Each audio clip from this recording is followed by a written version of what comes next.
ಆಚಾರ್ಯ ಚಾಣಕ್ಯ ಅವರು ತಮ್ಮ ನೀತಿಗಳಲ್ಲಿನ ಕೆಲವು ತಪ್ಪುಗಳನ್ನು ಎತ್ತಿ ತೋರಿಸಿದವರು ಮತ್ತು ಈ ತಪ್ಪುಗಳನ್ನು ಮಾಡಿದರೆ ಒಬ್ಬ ಮನುಷ್ಯ ತನ್ನ ಜೀವನದಲ್ಲಿ ಎಂದಿಗೂ ಸಂತೋಷವಾಗಿರಲು ಸಾಧ್ಯವಿಲ್ಲ ಎಂದು ಹೇಳಿದ್ದಾರೆ.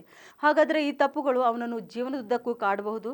ಚಾಣಕ್ಯ ಹೇಳಿದ ಆ 3 ತಪ್ಪುಗಳು ಯಾವ್ಯಾವು ನೋಡೋಣ ಬನ್ನಿ. ಮೊದಲನೇದಾಗಿ ಮಹಿಳೆಯರ ಮೇಲೆ ದೌರ್ಜನ್ಯ. ಹೌದು, ಚಾಣಕ್ಯರ ಪ್ರಕಾರ ಮಹಿಳೆಯರ ಮೇಲೆ ದೌರ್ಜನ್ಯ ಮಾಡುವ ಜನರು ಜೀವನದಲ್ಲಿ ಎಂದಿಗೂ ಸಂತೋಷವಾಗಿರಲು ಸಾಧ್ಯವಿಲ್ಲ ಎಂದಿದ್ದಾರೆ. ಮಹಿಳೆಯರನ್ನು ದೌರ್ಜನ್ಯ ಮಾಡಿದರೆ ಅವನ ಪ್ರಗತಿ ಕುಂಠಿತವಾಗುತ್ತದೆ.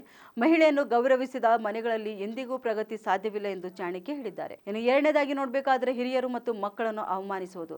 ಹೌದು, ಚಾಣಕ್ಯ ನೀತಿಯ ಪ್ರಕಾರ ಹಿರಿಯರು ಮತ್ತು ಮಕ್ಕಳನ್ನು ಅವಮಾನಿಸುವ ಮನೆಯಲ್ಲಿ ಯಾವಾಗಲೂ ಒಳಿತಾಗುವುದಿಲ್ಲ. ಹಿರಿಯರಿಗೆ ಮಕ್ಕಳಿಗೆ ಗೌರವ ಕೊಡದ ಮನೆಗಳಲ್ಲಿ ಇರುವ ಜನರು ಎಂದಿಗೂ ತಮ್ಮ ಹಣವನ್ನು ಸುರಕ್ಷಿತವಾಗಿರಿಸಲು ಸಾಧ್ಯವಾಗುವುದಿಲ್ಲ ಹಾಗೂ ಆಗಾಗ್ಗೆ ಆರ್ಥಿಕ ಬಿಕ್ಕಟ್ಟನ್ನು ಎದುರಿಸುತ್ತಾರೆ ಎಂದು ಹೇಳಿದ್ದಾರೆ. ಇನ್ನು ಮೂರನೇದಾಗಿ ಪೂಜೆ ಮಾಡದೇ ಇರುವುದು. ಹೌದು, ಆಚಾರ್ಯ ಚಾಣಕ್ಯರ ಪ್ರಕಾರ ಪೂಜೆ ಮಾಡದ ಅಥವಾ ದೇವರ ಹೆಸರನ್ನು ಹೇಳದ ಮನೆಗಳಲ್ಲಿ ಜನರು ತೊಂದರೆಯನ್ನು ಅನುಭವಿಸುತ್ತಿರುತ್ತಾರೆ. ಆಚಾರ್ಯ ಚಾಣಕ್ಯರ ಪ್ರಕಾರ ಪೂಜೆ ಮಾಡದ ಅಥವಾ ದೇವರ ಹೆಸರನ್ನು ಹೇಳದ ಮನೆಗಳಲ್ಲಿ ಜನರು ತೊಂದರೆ ಅನುಭವಿಸುತ್ತಾರೆ. ಅಂತಹ ಮನೆಗಳಲ್ಲಿ ವಾಸಿಸುವ ಜನರು ಯಾವಾಗಲೂ ಅತೃಪ್ತಿ ಹೊಂದಿರುತ್ತಾರೆ ಎಂದು ಹೇಳಿದ್ದಾರೆ. ಈ ಮಾಹಿತಿ ನಿಮಗೆ ಇಷ್ಟವಾದಲ್ಲಿ ತಪ್ಪದೆ ನಮ್ಮ ಪೇಜ್ಗೆ ಫಾಲೋ ಮಾಡಿ.